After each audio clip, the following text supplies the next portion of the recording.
Today we're talking about sharenting. How much is too much to share about your kids online?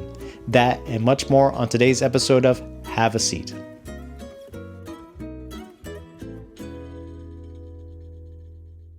So first, let's talk about sharenting. So sharenting is this concept that parents have to share everything about their children on social media, be it Instagram, Facebook, YouTube, whatever social media they are using. How much media is too much media for your kids? Why are you doing it? What's your reason behind it? What's your motivation behind it? Is it good for the kid or is it not? Where do you fit in this whole sort of arch on is it good or not good for your children? First of all, let's talk about some positives about sharing your life on social media. One is that you can share it with people that you don't normally get a chance to connect with. You don't go down the street.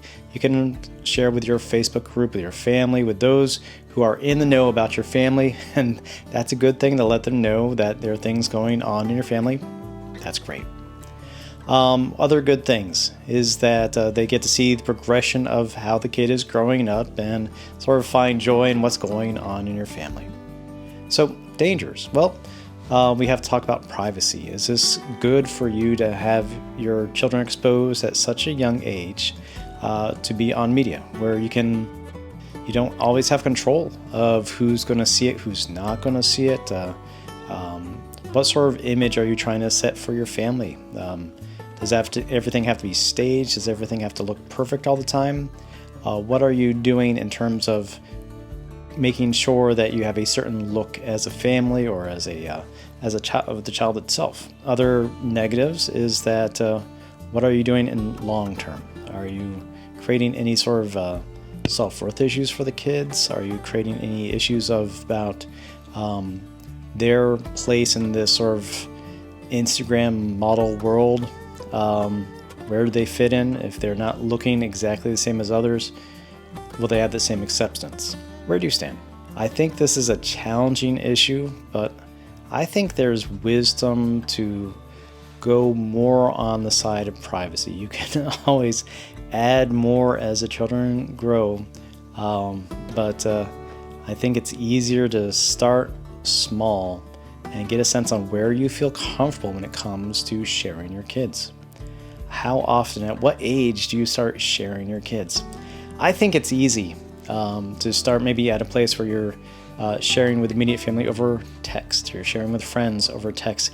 It's not going out to the whole Facebook group. I mean, I have like 400 followers. I don't know how many you have, but that's a lot of people seeing your kids. And that can be shared. It can be posted to others can see it. I think that's a caution. You just need to be aware of who's going to see your children. So I think you can always add more as they get older and build up your own comfort level. Why? What's your motivation behind sharing the pictures?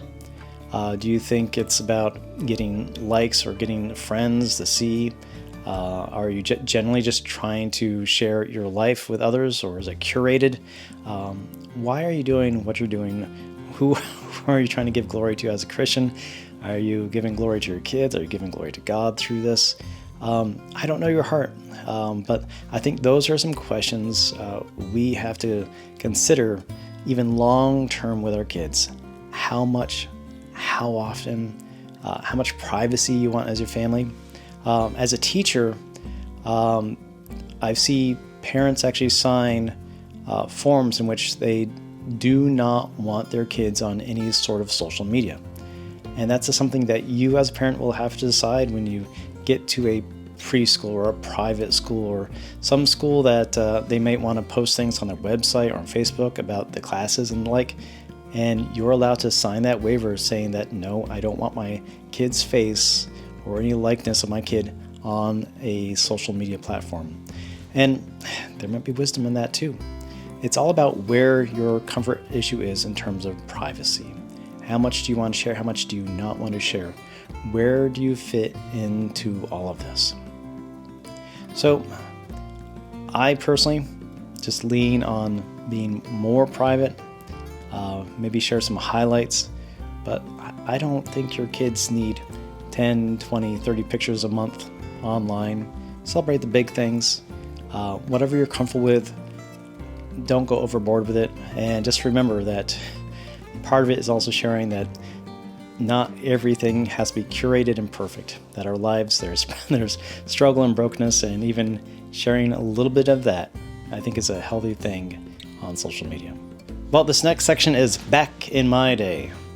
And as a parent, you finally get that card to use that. May take a few years, may take a decade or so of parent, but I believe at some point you are allowed to use the phrase, back in my day. Today, I want to talk about cameras. As we were just talking about social media and posting everything, well, back in my day, we didn't have phones. I think my first phone was a Nokia Block. Those are great. They lasted forever. I don't even remember if it took pictures. That's a good question. If it did, I think they were pretty pixelated, pretty junky. But I grew up with film cameras. I actually learned how to develop black and whites and colors in a studio. And you had to be very particular about the pictures you took, because you'd only get 30 in a roll. I forget exactly how many, 24, 30 in a roll. And you had to wait sometimes a week or two to get those developed. And you only had those special shots that you were able to keep. I actually do see some resurgence in this, and I think it's very cool. I know it's digital everything, and it's so easy just to click and share and have thousands of pictures. But I know even my daughter will get some disposable cameras every once in a while for a special occasion and get those developed and have some actually film and actual photographs to use. Which sort of leads to this next question. Do you have photo albums? Do you still use them? Do you think they're good to still have, or just digitally is this okay to have everything on, all your pictures on, or do you miss having physical pictures? I have photo album after photo album, and a few years back I actually got my wife a couple of years worth of our lives from digital onto print. And I can't say we use them that often, but I think it's nice to have something physical in hand to remind us of those special days. And you're actually forced to go through your camera and say, okay, this is a good picture, these are not. So which are the ones that you want to keep to curate your family, to sort of have that photo album in mind as a family? Do you think it's necessary or helpful or not? What's your thoughts? The next thing I want to talk about today is how important vocation is as a parent. When it comes to parenting, I think it's easy for us to say, oh, they have their own job and careers, I don't, and being a parent is not as important as maybe doing all these other things that might get more recognition or promotions or more money. But I want to tell you now, being a parent is one of the most important vocations that we have in our entire time here on earth. To raise these kids up in the love and the faith of Christ, it's so important. And do not ever think that what you are doing as a parent is less important, less powerful, less meaningful than doing that 9 to 5 or doing that overtime work or working by your hands and just bringing in the paychecks. That's important. Don't ever feel like you're less of a person because you're at the stage of your life where you're focusing on being a good mom or dad to your kids. Dr. Guzzi published a new book called Called to Be, and explores what it means to be called to a vocation in this life, and that each one of us has a different passion, different giftings, different reasons why we are here. And this book, chapter by chapter, goes through this thought about how important for us it is to understand the power of being who we are called to be. And that it's going to be different no matter who you are. But God has placed giftings upon your heart and life, which He wants you to use for your own life and use for the kingdom of God. And I encourage you to pick up the book. It's on Kindle, it's on Amazon. Go get it. It should be an important part of your arsenal of what it means to be a Christian here on this side of eternity. We're not just waiting until God takes us back. We're here to be used by God and used powerfully. So go pick up the book. The link is in the description below. The last thing I want to talk about is this sort of parent struggle I saw about a parent who's taking their kids to a small church, but the kids don't have any kids their own age going to that church. What should they do? And I know this is a real struggle. The vast majority of churches here in America, if you actually go church by church, it's like under 40 people. There are large churches, there are mega churches, there are churches which do have hundreds and hundreds of people, but most churches are small. So what do?